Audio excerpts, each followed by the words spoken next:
उपस्थित सर्व शिवसैनिक बांधवांनो आणि भगिनींनो, उभं राहून बोलू शकतो हे आपल्या बांद्रा कुर्ला कॉम्प्लेक्सच्या सभेत आणि संभाजीनगरच्या सभेत दाखवून दिलेलं आहे. नाहीतर पुन्हा त्याच्यावरनं टिप्पणी यायची की उद्धव ठाकरे बसून बोलले. पहिल्या प्रथम शिवसेनेच्या 56व्या, कारण आता वर्ष मोजण्याचं आपण सोडून दिलेलं आहे, कारण आणखीन अनेक अनेक अनेक वर्षांनी शतक शिवसेना राहणार आहे. तर या वर्धापन दिनाच्या शुभेच्छा देतो. मी बाहेर गेलो असताना संजय राऊत यांनी फादर्स डेचा उल्लेख केला आहे. नक्कीच आहे, कारण माझ्या फादरनीच या पक्षाला जन्म दिलेला आहे. आणि मागे सुद्धा मी म्हटलं होतं की आपल्याकडे थोड्या श्रद्धा अंधश्रद्धा असतात. मग तो पितृपक्ष असतो, त्या पितृपक्षाबद्दल बरेच गैरसमज आहेत. म्हटलं मी नाही म्हणत, कारण माझ्या आजोबांनी मला नाही शिकवलं आणि माझा पक्ष पितृपक्षच आहे, पित्याने स्थापन केल्यामुळे. तेव्हा असं काय नसतं, प्रत्येक दिवस हा आपला असतो. 56 वर्षे झाली. 56 वर्षातल्या बऱ्याच काही गोष्टी आजही मनामध्ये ताज्या आहेत. आणि मी जेव्हा पहिल्या प्रथम पक्षप्रमुख पदाची सूत्र हाती घेतली होती शिवसेना भवनमध्ये, म्हणजे तुम्ही माझ्यावरती सोपवलीत, तेव्हा नकळत एक क्षण माझ्या डोळ्यासमोर तरळून गेला. तो म्हणजे 56 वर्षापूर्वीचा शिवसेनेच्या स्थापनेचा तो क्षण.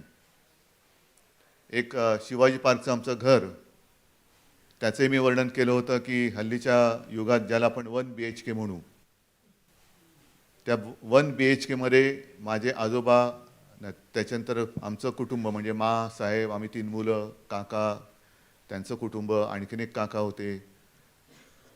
वेळ काळ दिवस काही बघितला नव्हता. तो बाकीचा प्रसंग तुम्हाला सगळ्यांना माहिती आहे. तो काय मी पुन्हा त्याची हे सांगत नाही, कारण तो आपल्या चित्रपटात सुद्धा आलेला आहे. शिवसेनेची स्थापना झाली. आज त्या क्षणाचे साक्षीदार, प्रत्यक्ष साक्षीदार मी आणि एखाद दोन आमच्या कुटुंबियांपैकी कोण असले तर, अन्यथा आणखीन जास्त कोणी लोक तेव्हा नव्हतेच. पण महत्त्वाचा मुद्दा काय, माझं वय जेमतेम 6 वर्षाचं होतं आणि माझ्यासमोर तो शिवसेनेच्या स्थापनेचा नारळ, शिवाजी महाराज की जय म्हणून तो फुटला होता. आणि त्या नारळाचं पाणी शिंतोडे माझ्या अंगावरती उडाले होते. एक जोश होता, गंमत होती. पण तेव्हा असं स्वप्नात सुद्धा वाटलं नव्हतं की ते शिंतोडे मला एवढे भिजवून टाकतील. एक फार मोठी जबाबदारी, कारण वय लहान होतं, समोर सगळे जे काही घडत होतं, उत्साहाचं वातावरण तेव्हाही होतं, आत्ताही आहे.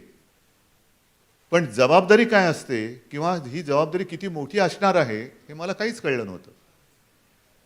आपल्यासारखे सगळे साथी सोबती, जीवाला जीव देणारे सैनिक सवंगडी मिळाले म्हणून हा जो एक प्रश्न निर्माण झाला होता की शिवसेना प्रमुखानंतर शिवसेनेचं काय, त्याला आपण नुसतंच नाही तर कणखरपणाने उत्तर देत आलेलो आहोत आणि याच्या पुढे सुद्धा आपण देऊ. या 56 वर्षाच्या वाटचालीमध्ये अनेक ज्ञात अज्ञात शिवसैनिक ज्यांनी अक्षरशः रक्ताचं पाणी केलं, घाम गाळला, वार अंगावरती झेलले, काही आपल्यात आहेत, अनेक जण आपल्यातून निघून गेले, त्या सगळ्यांना विनम्र मी अभिवादन करतो. कारण त्यावेळेला त्यांनी ते जर का केलं नसतं तर आजचं आपलं हे वैभव आपण पाहू शकलो नसतो. आणि एका गोष्टीचं मला समाधान आहे, अभिमान आहे, नक्कीच आहे की ती जी मी पिढी म्हणतो त्या पिढीतले माझ्या समोरही काही बसलेत, पण विशेषतः माझ्या 2 आजूबाजूला बसलेत. एका बाजूला सुभाष देसाई आहेत, एका बाजूला दिवाकर रावते आहेत, बाकी सगळे आहेतच. पण हे पहिल्या फळीतले हे शिवसेना प्रमुखांचे साथी. मी नेते नंतर म्हणेन, नेते वगैरे हे नंतरच्या गोष्टी आहेत, पण पहिल्या प्रथम समोर काही नसताना, म्हणजे आज मी मुख्यमंत्री म्हणून तुमच्या समोर बसलेलो आहे, तुमचा पक्षप्रमुख म्हणून तुमच्या समोर बसलेलो आहे, तेव्हा ही स्वप्नात सुद्धा ही स्वप्न पडणं शक्य नव्हतं. एक साधी गोष्ट आहे, शिवसेनेचा पहिला महापौर निवडून येणं 71 साली, हेच फार मोठं आपल्यासाठी वैभव होतं. आणि त्याच्यानंतर सलग गेले 25 वर्ष आणि आता ह्याच्या पुढची वर्ष ही शिवसेना मुंबईवरती मुंबईकरांच्या आशीर्वादाने राज्य करत आलेली आहे. पण तेव्हा नगरसेवक निवडून येणं हे फार मोठं एक स्वप्न होतं. आज तर मुख्यमंत्री आपले आहेत, आमदार आपले आहेत, मंत्रिपद आपल्याकडे आहेत. आणि अशा वेळेला हे दोन्ही शिवसेना प्रमुखांचे साथी सोबती, ज्यांनी शिवसेना प्रमुखांना प्रत्येक पावलावरती साथ दिली, यावेळेला हो जबाबदारी माझी आहे. मी आपण नाही म्हणत, कारण पक्षप्रमुख म्हटल्यानंतर तुमच्या सगळ्यांची जबाबदारी माझी आहे. मी त्यांना विधान परिषदेची उमेदवारी नाही दिली, पण तरीसुद्धा कुठेही धुसफूस रुसवेफुगवे न दाखवता दोघंही त्याच उमेदीने, त्याच जिद्दीने, जणू काही आज हे शिवसेनेच्या प्रवेशासाठी आलेत अशा उत्साहाने आपल्या स्टेजवरती आहेत. याला म्हणतात शिवसैनिक. स्वतःसाठी स्वप्न बघणं हे सगळ्यांसाठी असतं, पण दुसऱ्यासाठी स्वप्न बघणं आणि ते स्वप्न साकारण्यासाठीच झटणं याला म्हणतात शिवसैनिक. तो शिवसैनिक आजही या दोघांमध्ये जिवंत आहे. मी एक थोडक्यामध्ये वेगळं काय आणखीन सांगण्याची ओळख नाही. खास करून विदर्भ मराठवाड्यातल्या लोकांना दिवाकर रावतेजींची ओळख करून देण्याची गरज नाही आणि देसाई साहेबांची पण नाही. शिवसेना प्रमुखांनी त्यांना ज्या ज्या वेळेला जी जी जबाबदारी सांगितली, मागे पुढे न पाहता त्यांनी त्याच्यात उडी मारली आणि ती नुसतीच उडी नाही मारली तर यशस्वी करून दाखवली, जबाबदारी यशस्वी करून दाखवली. मग तो आणीबाणीचा काळ असेल, ज्या वेळेला मार्मिकला प्रिंटिंगला बंदी होती, म्हणजे प्रेसला टाळं होतं. हाही प्रसंग तुम्हाला माहिती आहे. कोणी मार्मिक छापायला तयार नव्हतं, तर तो छापून घेणं आणि बाजारात नेणं, अक्षरशः हातगाडीवरती मार्मिक ठेवून बुक स्टॉलपर्यंत नेऊन देण्याचं काम तेव्हा दिवाकर रावतेजींनी केलेलं आहे. आणि त्याच्यानंतर सुभाष देसाई, हाही एक किस्सा किंवा आठवण मी सगळ्यांना सांगितलेली आहे. तेव्हा एक तो 85 नंतरचा काळ, मार्मिक लवकरच दैनिकाच्या स्वरूपात आपल्या भेटीला येणार असं आपण एकदा दोनदा तीनदा शिवसेना प्रमुख दरवर्षी मार्मिकचा वर्धापन दिन असला की सांगायचे. आणि मी एक दिवस म्हटलं, तेव्हा मी काही शिवसेनेत सक्रिय वगैरे नव्हतो, पण मी बघितलं की अरे आज हे बोलतात आणि उद्या दुसऱ्या दिवशी दौऱ्यावर चालले, पुन्हा आले का पुन्हा थोड्या वेळा दिवसांनी दौऱ्यावर चालले, मग दैनिक होणार कसं? मग मी एक दिवस साहेबांना म्हटलं की दैनिकाची जबाबदारी मी घेऊ का? मला म्हणे तू करशील? म्हटलं करेन ना. ठीक आहे बघ. म्हटलं नाही, पण एक आहे, मला तुमच्या टीममधला तुमचा एक माणूस लागेल. मला म्हणाले कोण? म्हटलं सुभाष देसाई. एका क्षणाचाही उसंत न लावता बाळासाहेबांनी बाजूला, तेव्हा मोबाईल वगैरे नव्हता, फोन लावला आणि देसाई साहेबांनी सांगितलं, आता ते त्यांचं वाक्य म्हणून मी अरेतुरे बोलतोय. साहेब म्हणाले, सुभाष तुला उद्यापासून उद्धव बरोबर काम करायचं आहे आपल्या दैनिकासाठी. आणि देसाई साहेब त्या क्षणापासून जे माझ्यासोबत जे या दैनिकाच्या निमित्ताने जोडले गेले, हे आज देखील आपल्या समोर आहेत. आणि परत या दोघांचं मोठेपण असं, म्हणजे आज काय त्यांचं कौतुक सोहळा नाही, पण शिवसेनेचा वर्धापन दिन असल्यामुळे मी शिवसैनिकाचं महत्त्व सांगतोय की हे वयाने माझ्यावर मोठे आहेत, पण शिवसेना प्रमुखांनंतर आपला नेता मानून, मला मानून मी जे बोलेन तो आदेश समजून आज सुद्धा काम करतात, हे त्यांचं मोठेपण आहे. म्हणून मी या दोघांना मनपूर्वक धन्यवाद देतोय. आणि असं समजू नका की तुम्ही निवृत्त झालेला आहात. निवृत्त तर तुम्हाला होऊच देणार नाही, ते तर शक्यच नाही आहे. उलटं मला शिवसेनेच्या कामासाठी तुम्ही मला पुन्हा सक्रिय पाहिजे आहात, प्रत्यक्ष शिवसेनेसाठी. तर अशी ही आपली शिवसेना आज 56 वर्ष पूर्ण करते आहे. नव्या दमाचे, सळसळत्या रक्ताचे सैनिक रोज येत आहेत. उद्याची निवडणूक आहेच. या निवडणुकीमध्ये मला पुन्हा काही तुम्हाला आपल्या आमदारांना मार्गदर्शन करण्याची आवश्यकता नाही, पण आजचं हे जे चित्र आहे, आज आमदारांना आपण या हॉटेलमध्ये सगळ्यांना एक नाही म्हटलं तर निवडणूक म्हटल्यानंतर बडदास्त ठेवावी लागते, तशी ठेवले. याला लोकशाही म्हणतात, यालाच लोकशाही म्हणतात की आपलेच आमदार हे आपल्याला, आपलेच आपले नगरसेवक असतील, आमदार असतील, खासदार असतील, यांना एकत्र ठेवणं ही आजची लोकशाही आहे. पण मला हे चित्र जे दिसतंय हे उद्याच्या विधानसभेच्या निवडणुकीनंतर याच्याहून चांगल्या पद्धतीने दिसलं पाहिजे. ते म्हणजे आज इथे फक्त आमदारच नाही आहेत, तर वर्धापन दिन म्हटल्यानंतर माझे चांगले प्रमुख कार्यकर्ते पण इकडे आहेत. पण हे सगळे म्हणजे व्यक्तिशः घेऊ नका, मी संख्येत बोलतोय. नाही तर तुम्ही म्हणाल पुढच्या निवडणुकीत तुम्ही बोलला होतात ना, आम्हाला त्या हॉलमध्ये वचन दिलं होतं, आता दिलेला शब्द पाळा, आम्हाला तिकीट द्या. तसं नाही, तर संख्येच्या यांनी आपले स्वतःचे आमदार हे असे दिसले पाहिजेत, एवढे दिसले पाहिजेत. आज तर आपल्यासोबत आपले 56, एक बिचारा आपला रमेश गेला, एक कट्टर कार्यकर्ता. हे असं जे काही नुकसान होतं ना, हे नुकसान भरून येण्यासारखं नसतं परत. म्हणजे अशा वेळेला एक लक्षात येतं, असं म्हटलं जातं की आता संजय तुम्ही त्या अग्निपथचा उल्लेख केला, पण असं म्हटलं जातं की एक चांगला पायलट त्याचं ट्रेनिंग म्हणजे एक वेळ लढाऊ विमान जर का पडलं, पडू नयेच, पण पडलं तर ते नुकसान भरून निघतं कारण त्याची फॅक्टरी असते, पण चांगला पायलट जर का गेला तर ते नुकसान अधिक मोठं असतं. तसा असा एखादा चांगला कार्यकर्ता जर का गेला तर तेव्हा होणारा एक फटका असतो, बसणारा फटका हा एक खूप मोठा फटका असतो.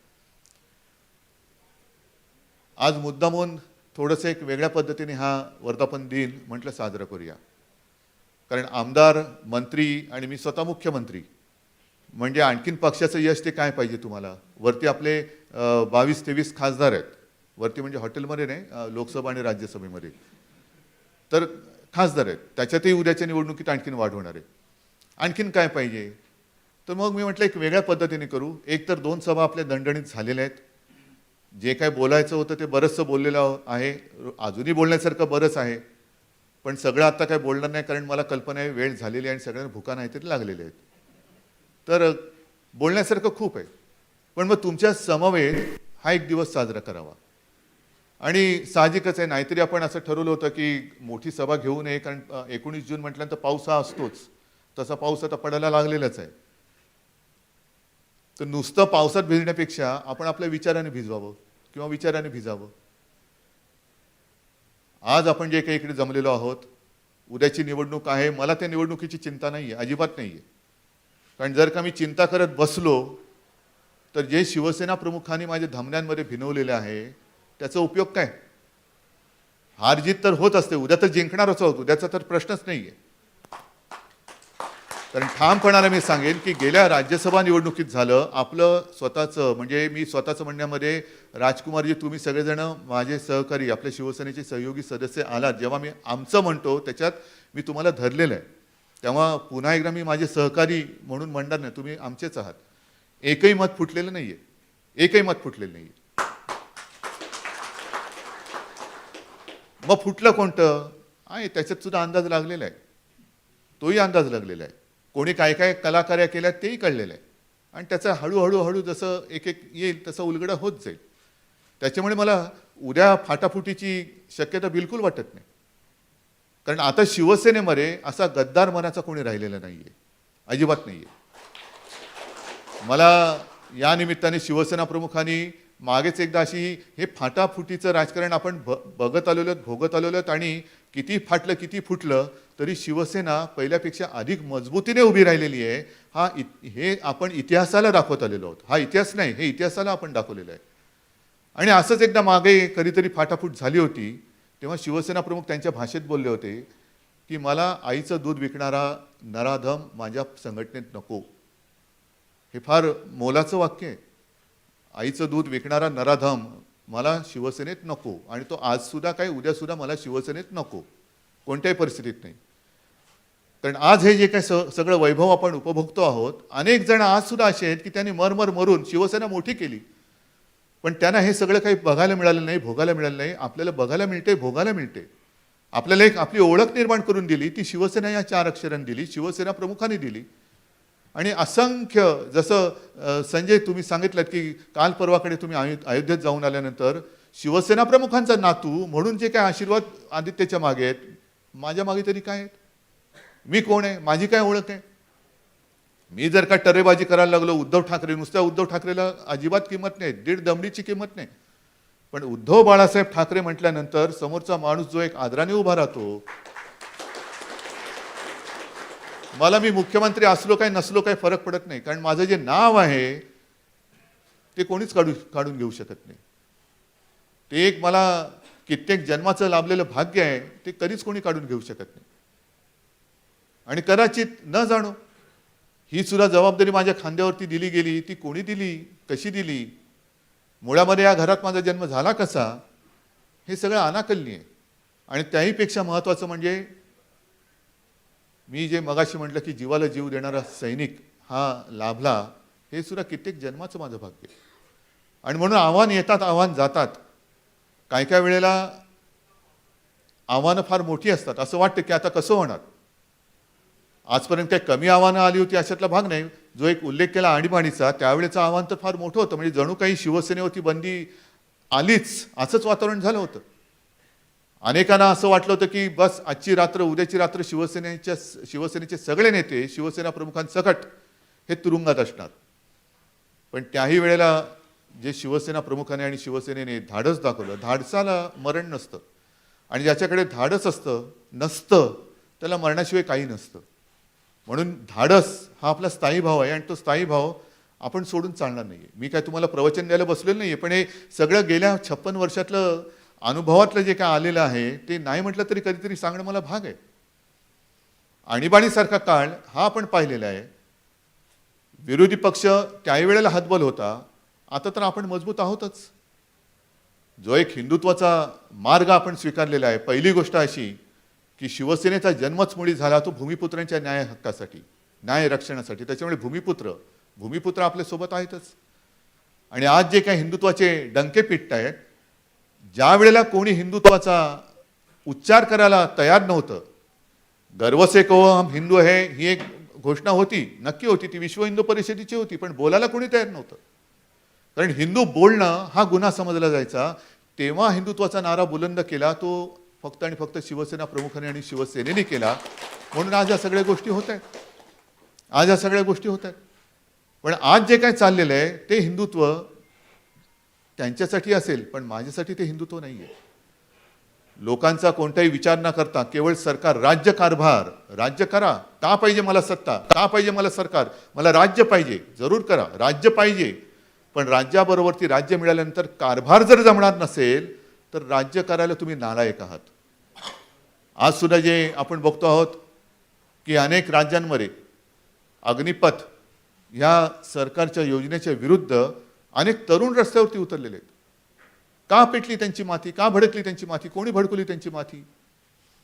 म्हणून मी इथल्या आपल्या सभेमध्ये जे बोललो होतो की हृदयात राम आणि हाताला काम, आज तेच चित्र देशामध्ये दिसतंय.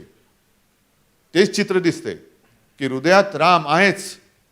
तो प्रत्येकाला काय आपल्या हनुमानासारखा दाखवता येणं शक्य नाही की बघ माझ्या हृदयामध्ये राम लक्ष्मण सीता आहे. काय त्याची आवश्यकता नाही आणि आपण तसं करूही शकत नाहीये. पण हातामध्ये काम नसेल तर नुसतं रामराम म्हणून काही उपयोग होणार नाहीये. तुम्ही एका बाजूला मंदिराची उद्घाटन करतायत, काल परवाकडे आपल्याकडे देहूला येऊन गेले वारकरी, आपलेच आहेत, तो वारकरी संप्रदाय आपलाच आहे. त्यांना नव्याने काही हिंदुत्व सांगण्याची गरज नाहीये. त्यांच्यासाठी सोयी सुविधा आपलं सरकार सुद्धा करतंय, शेकडो कोटी रुपये आपणही त्यांच्यासाठी देतोय. पण हे करून जर नुसतं एकतर्फी जाणार असेल, सुरुवातीला झालं, नोटाबंदी झाली, एक तेव्हा नवीन नवीन सगळं होतं, लोकांमध्ये एक थोडंसं भय पण होतं, तेव्हा हुकाचूक कोणी केली नाही. नोटाबंदीचा जो काही एक निर्णय होता तो पचून गेला. मग त्याच्यानंतर शेतकरी विषय आला. शेतकरी कायदे जेव्हा आले त्यावेळेला मात्र शेतकऱ्यांनी पहिले धाडस दाखवलं आणि शेतकरी पहिल्यांदा रस्त्यावरती आला. नाही म्हणजे नाही, आम्ही आमचं ऐकल्याशिवाय आम्ही घरी जाणारच नाही, मेलो तरी चालेल. आणि त्याच्यामध्ये अनेक जण गेले सुद्धा, वारले सुद्धा, पण शेतकरी जो हटून बसला तो मागे जायला तयार नव्हता. मग नाईलाजाने सरकारला एक पाऊल मागे जावं लागलं. आज हे परत नवीन काहीतरी टुमणं काढले. एक तर वचनं अशी द्यायला पाहिजेत की ती आपण पूर्ण करू शकू. शिवसेनेने आजपर्यंत का शिवसेना टिकून राहिली आणि का शिवसेना अजूनही त्याच दमाने पुढे चालले? कारण शिवसेनेने एक सुद्धा गोष्ट अशी आजपर्यंत केली नाही की जी बोलली आणि केली नाही. जे वचन दिलं ते शिवसेनेने पाळलं. पण आम्ही एवढे 2 कोटी किती कोटी दरवर्षी नोकऱ्या देऊ, 5 वर्षात एवढे देऊ, दिलं काय? काहीच नाहीये. मग अचानक काहीतरी एखादी योजना आणायची आणि त्यांना नाव मोठं द्यायचं, अग्निपथ, अग्निवीर. आपल्याला काय वाटतं की अग्निवीर आहे, पण अग्निवीर म्हणजे काय? तर केंद्रीय मंत्र्यांनी आता मला वाटतं एक सांगितलं की ह्या अग्निवीरांना काय शिकवणार? सुतारकाम शिकवणार, ड्रायव्हर गाडी चालवायला शिकवणार, म्हणजे रंदा मारायला शिकवणार, गाडी चालवायला शिकवणार, पण नाव अग्निवीर. काय, कशासाठी करताय? कोणती नावं कोणाला जोडताय? कशासाठी जोडताय? बरं, 3-4 वर्षानंतर यांच्या नोकरीचा नाही पत्ता. म्हणजे ऐन जे उमेदीचं वय असतं, शिक्षणाचं वय असतं 17 ते 21.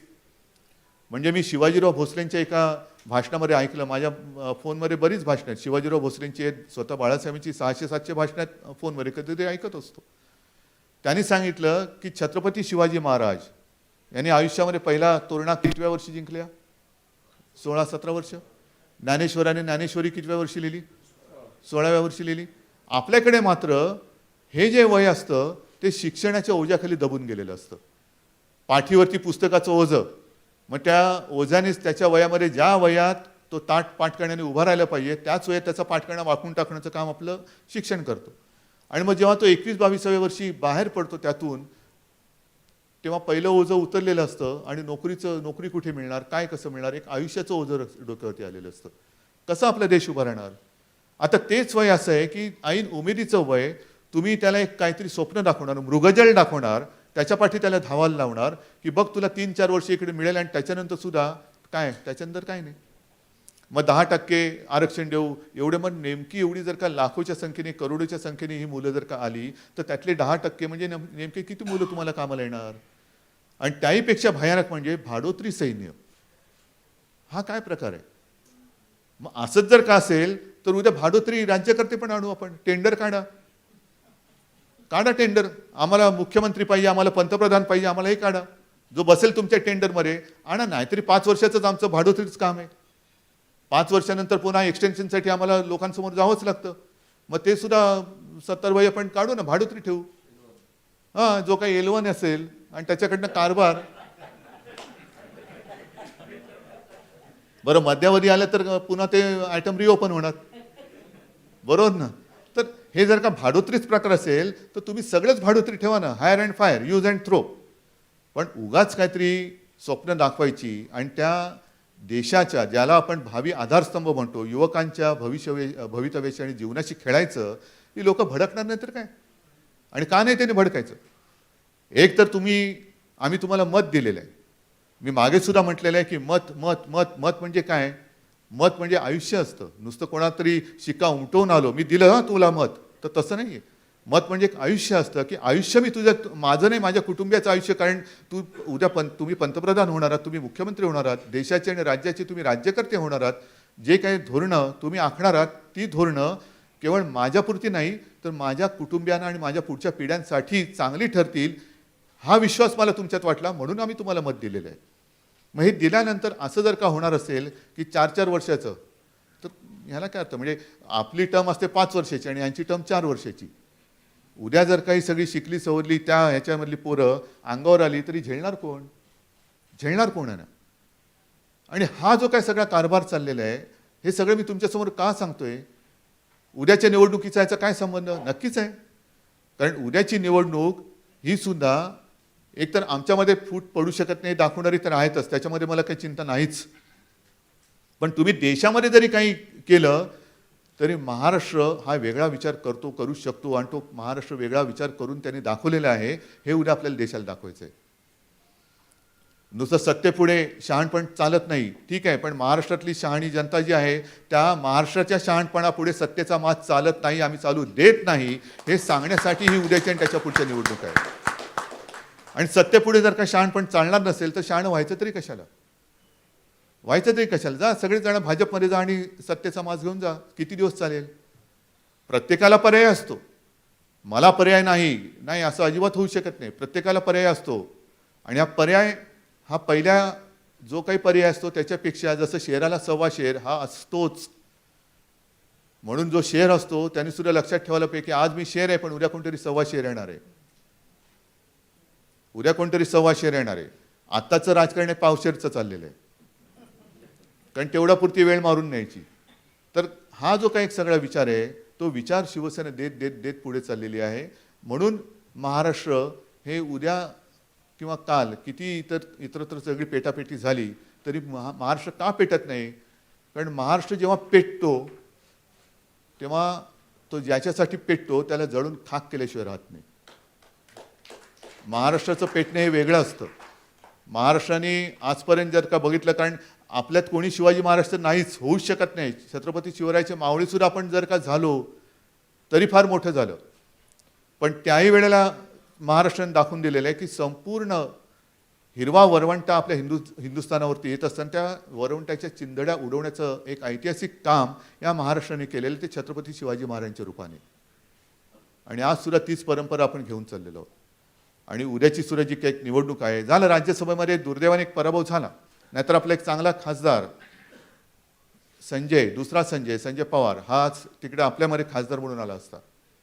ही सगळी शिवसैनिकांची जी काय मोलाची मदत आजपर्यंत झालेली आहे. कोण आहे आता. सचिन अहिर आपल्यामध्ये आलेला आहे, चांगला काम करतोय. आमच्या पाडवी, आमच्या तुम्हाला सगळ्यांना ओळख झाली का आमच्याची? आमच्या गेल्या वेळेला किती निसटला विजय? फक्त 1300. म्हणजे एक 750 मतं इकडे तिकडे झाली असते तर आमच्या आज आमदार असता आणि आमच्याच्या जागी आज दुसरा कोणतरी उमेदवार असता. पण एक एवढा कुठे? नंदुरबार. बसा तुम्ही. नंदुरबार तसा मतदारसंघ मी एकदा दोनदा गेलेलो, एकदा सभेला गेलेलो आहे, पण असा एकसंध असा मतदारसंघच नाही येतो. सगळ्या वाड्या वस्त्या पाड्याचा आदिवासीचा एक तो मतदारसंघ आहे. मग का नाही तो कानाकोपऱ्यातला आवाज आपल्या कानावरती पडला? आज तो कानाकोपऱ्यातला आवाज मी महाराष्ट्राच्या कानावरती टाकतोय. त्याला मत तुम्हाला द्यायचंय. एक आदिवासी आपल्या हक्काचा, आदिवासी सुद्धा आपले बांधव आहेत, एक आदिवासी आवाज जाऊ दे ना शिवसेनेतनं तिकडे. सचिन अहिर आहे ना, एक काम आपल्या भारतीय कामगार सेनेत चांगलं काम करतायत. पुणा पिंपरी चिंचवड इकडे संपर्क प्रमुख म्हणून चांगलं काम करतायत. बघितलं मी, नुसतं आंधळेपणाने नाही का त्यांना उमेदवारी दिलेली. गेले 1-2 वर्ष सुद्धा त्यांची टेस्ट घेतलेली आहे, कसा पोरगा आहे, काम करतोय की नाही. आणि उद्या सभागृहात सुद्धा आपल्याला त्याची मदत होईल. असा हा सचिन आणि असा आमचा आहे. तर हे तर आपलेच आहेत. जसं तुम्ही सगळेजण एक मगाशी मी म्हटलं तुम्ही सुद्धा शिवसैनिकच आहात, रक्ताचं पाणी करून तुम्ही निवडून आलेला आहात. तसंच आमच्यानी सुद्धा केलेलं आहे, सचिनने पण केलेलं आहे आणि शिवसेनेच्या बांधणीसाठी ते आता तयार झालेले आहेत. हे असे जरा नवीन चेहरे आपण पुढे आणतो आहोत. आणि हे आणताना मी म्हटलं तसं की देसाई साहेब आहेत आणि रावते साहेब आहेत. त्यांना मी जेव्हा विचारलं, देसाई साहेबांना सुद्धा जरा मी कारण नाही म्हटलं तरी एक वडिलकीच्या नात्याने आदराने या दोघांचाही मान सन्मान ठेवून मला विचारलं. मला दोघांनी सांगितलं हे विचारण्याची आवश्यकताच नाही आहे, तुमचा आदेश, तुमचा निर्णय. आम्ही शिवसैनिक होतो, शिवसैनिक आहोत आणि शिवसैनिक राहणार. जी जबाबदारी शिवसेना आमच्यावरती सोपवेल ती आम्ही पार पाडू आणि पाडूच. तर हेच आपल्या गेल्या 56 वर्षाचं यश मी म्हणेन. हेच आपल्या 56 वर्षाचं यश आहे की माणसं काही वेळेला तुटतात, दुखावतात, पण मी म्हणेन की आपली माणसं नसतातच, ती आपल्यात घुसलेली अशीच कोणतरी असतात. पण जी माणसं ज्यांना संधी मिळेल त्या संधीचं सोनं, आणि एखाद्या वेळेला ती संधी नाही म्हटलं आणि दुसरी संधी दिली तरी नाराज नव्हता, त्या संधीचं सोनं करणं.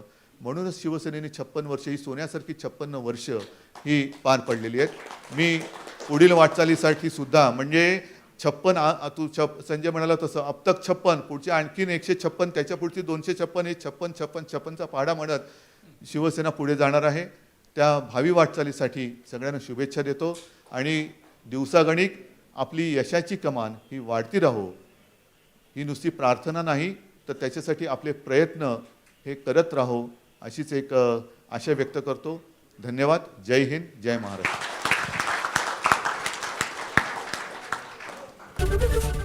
एबीपी माझा, उघडा डोळे बघा नीट.